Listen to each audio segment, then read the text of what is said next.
What's going on? He's Ryan Moore. I'm your new host, Sam Wiederhaft, and this is a brand new season of Behind the Seams, presented by RipTydz, Oceanfront Grille, and Rooftop Bar.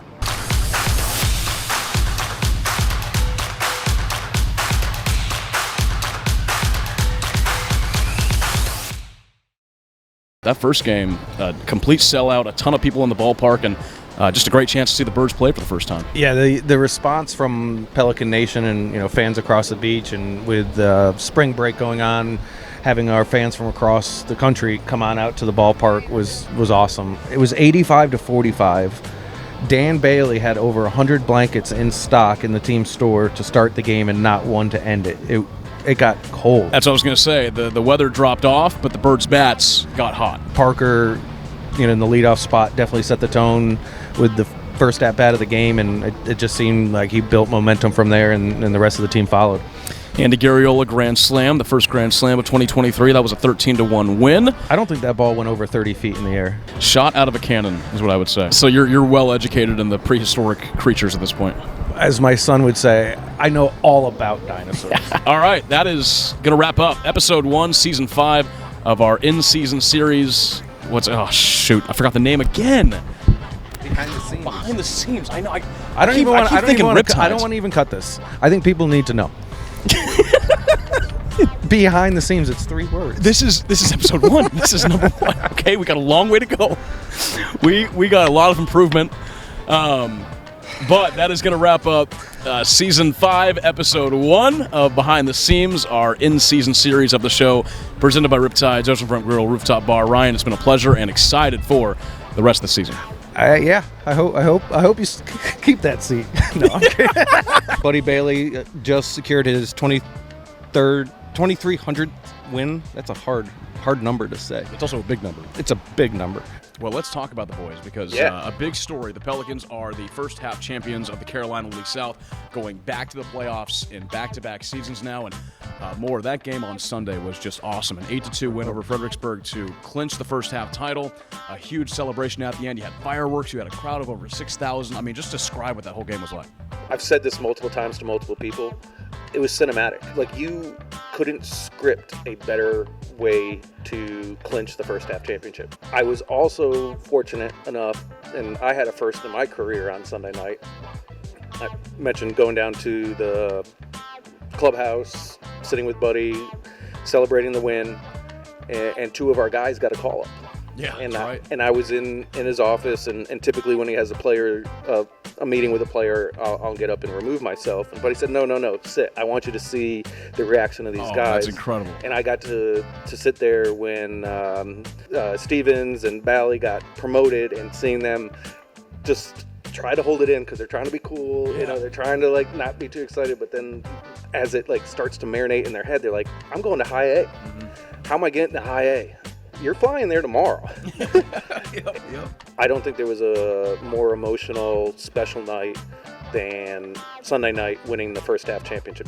This will be the debut of the City Connect hat, which has not been worn yet until July 22nd, so an exciting debut for that, and just a great partnership with Visit Myrtle Beach, who's always been great. I just had a great 9-game homestand. We faced the Carolina Mudcats for 3 games, and then the Columbia Fireflies for a 6-game series. It all ended on Sunday. It was a rain-shortened game, but Marino Santi threw a no-hitter through 5. Yeah, that was a nice little cherry on top, just like your beverage over here. You should try one now. I asked him for the special cherries. These are soaked in Everclear for 48 days. Oh, okay, so they're aged. Yeah, so go for it. That'll treat cherry.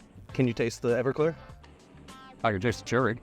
Yeah, there's no Everclear. I was just telling lies. Every day's different, really. On Saturdays, I stop at the produce stand and pick up boiled peanuts, but that's not out of superstition. That's just out of liking boiled peanuts. And they're not ready when I come to work on a weekday, and they're closed on Sunday. So Saturday is my only day to get fresh boiled peanuts on my way to work. Well, I don't know if you've heard, but Pelicans have only 1 loss in Saturday home games this year. So it could be the boiled peanuts. This could be my produce stand's boiled peanuts. If you make the best decision at the best moment with the best information available, then I feel like you can go home and feel satisfied about it.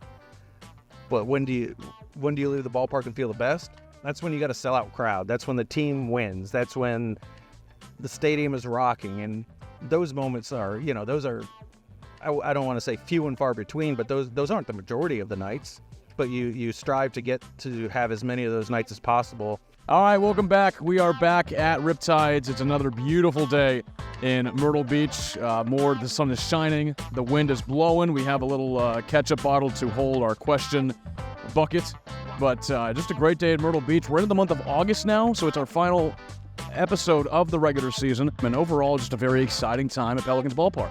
So this year, what happened in the full-time versus seasonal softball game? And what does the full-time staff need to do to avoid going 0-3 next year? There's a lot of us on the full-time staff that just aren't fit to be out in a physical activity in those environments. And I think as the game, continues on, our ability to cope lessens. If you had to pick a single memorable moment from the 2023 season so far, we still have about a month left, but on or off the field, what would it be and why?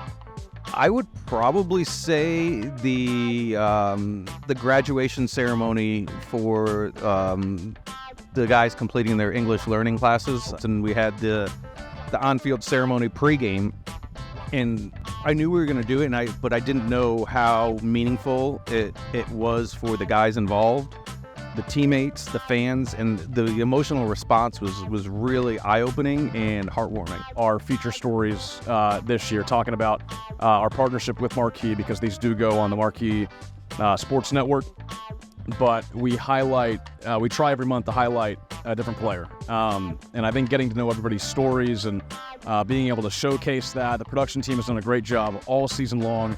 The number one reason why I love working for this organization is, it's a long season, right? We got collectively 132 games, but 66 home games. And the way that everybody's able to come together and get along, we have good days. Sometimes we have tough days. It's up and down. But, my third year here, we've been through many different interns, different staff, and everyone's just able to come together and reach that common goal. And it's just it's a really beautiful thing to see everything working and just everybody focused, all the gears turning, and be able to create an awesome product like we've had all season. All right, welcome back. Our final episode of Season 5 of another season of Behind the Scenes. A different location today, We're at the ballpark on the RipTydz rally deck. A great spot. We're looking back over the field right now, but had some storm kind of change the plans a little bit. Yeah, we had the tropical storm come through last night, and just in the abundance of caution, thought, hey, let's just do it from the RipTydz rally deck. We haven't showed this place off, I don't think, this year for Behind the Scenes. So if you can't be at the actual RipTydz, being up here on the rally deck is probably your second best option. This is our playoff preview episode to talk about what that's going to look like. And the man leading the charge is going to be Buddy Bailey, once again, the longtime Pelicans manager. And there was a piece that came out on our social media not too long ago where Buddy flipped the roles a little bit. Every Tuesday, I interview Buddy leading up to the homestand just to check on the team and what's going on. Recently, we flipped that, and Buddy interviewed me, and it turns out he's not a bad interviewer. Buddy's a master of many crafts, whether it's weather analysis, marketing and sales ideas. Buddy's been around long enough that he would never want to do it, but if he wanted to, he could transition into the front office after his coaching career comes to an end. He's got a standing offer, full-time job here with the Myrtle Beach Pelicans. He'll just be the master of many crafts. The Cubs have had this year has been really fun. I mean, the previous 2 years I've been here, the Cubs have not been in contention, and now they are. And now they're starting to talk about calling up Pete Crow Armstrong, who was a Pelican in 2022, calling up Luke Little, who was a Pelican last year as well. Daniel Palencia has been up at the big league level, and he's made a big impact. It's been really, really cool to watch. And I think about last year, it was really awesome to see the South Bend Cubs win Midwest League title a year ago with a lot of the guys that we had in the beginning of the season. So we had a great first half last year. Those guys get promoted, deservedly so, and go up and win a high A championship with South Bend. And it just gets the fan base engaged, right? It gets them excited. It's always good to have team success. When your teams are winning games, it's a lot more fun to watch. But that is going to wrap up another episode of Behind the Scenes, Presented by RipTydz Oceanfront Grille and Rooftop Bar. He's Ryan Moore. I'm Sam Wiederhaft. We'll see you next time, and go Birds.